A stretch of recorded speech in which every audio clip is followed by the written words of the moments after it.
Burnt Sugar explores the complex relationship between a mother and daughter in contemporary India. Precisely written and told from a resolutely unsentimental perspective, Avni Doshi's novel explores what happens when a difficult mother starts to fade into illness and mental decline.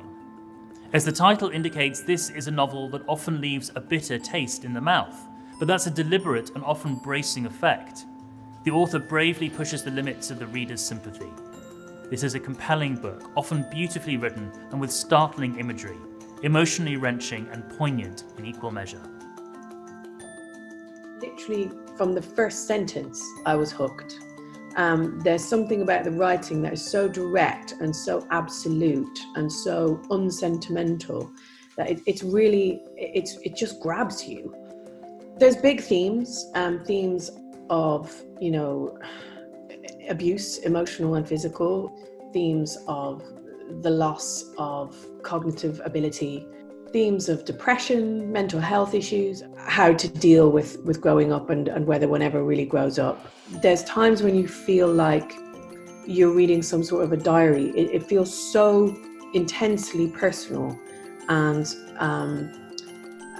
so unfiltered that it can sometimes feel quite shocking to read. Some of the most moving moments for me in the book are the flashbacks of when we go back to Antara's childhood, when her mother joined an ashram. And I won't say what happens, but these scenes are so vivid that it's nearly painful to read. I was really interested in how mother-daughter relationships work, and your mother is kind of the first relationship you have from the womb, and so I was fascinated by how this relationship is the one that can kind of make you, and in fact can be the one that determines all subsequent relationships throughout the rest of your life. I had to kind of find, I guess, the courage within myself to write a difficult female character, even though I guess I've grown up with certain cultural expectations that have maybe made that not so palatable. If you discuss ambivalence and motherhood in the same sentence, it kind of scares everybody. But I think the reality is that most mothers feel a deep kind of ambivalence. This upper middle class India that I'm kind of looking at is, the characters in the novel exist, I think, in domestic spaces. So I think it's a very different kind of India than the one that's often portrayed. Then I think what I think of as maybe a more cliched interpretation of India. What I loved about it was that there is no resolution, and a lot of the time in our lives there is no black and white answers to issues and problems that we go through. The ending is a kind of quiet acceptance, a kind of just an acknowledgement of the life cycle and of motherhood and of how it works, and it's immensely moving for that. And I wanted to think about that, and I also, as I said, the flashback scenes where we learn of the main protagonist's youth, they're so raw that I needed to kind of have time to process them as well. Just the way the book is written is so, it's like eating like rich dark chocolate for the first time. It's like you can't just go and eat something else straight after. You need time to process how that tastes and how it feels.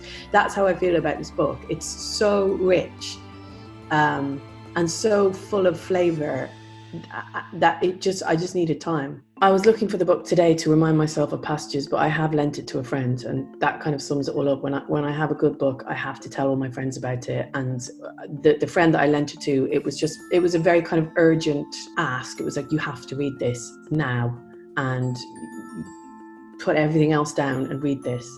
The book, it feels so important for so many reasons. To me personally, as a mother, someone who's experienced labor and bringing up small children, who has a close relationship with my mom, who lives a middle class life as the main protagonist does now. There's lots of things I kind of related to, but mostly it was just again, just the sensory experience of reading this book, from the descriptions of Pune, the city that she lives in, to the descriptions of the ashram, I just found the whole thing so compelling to read.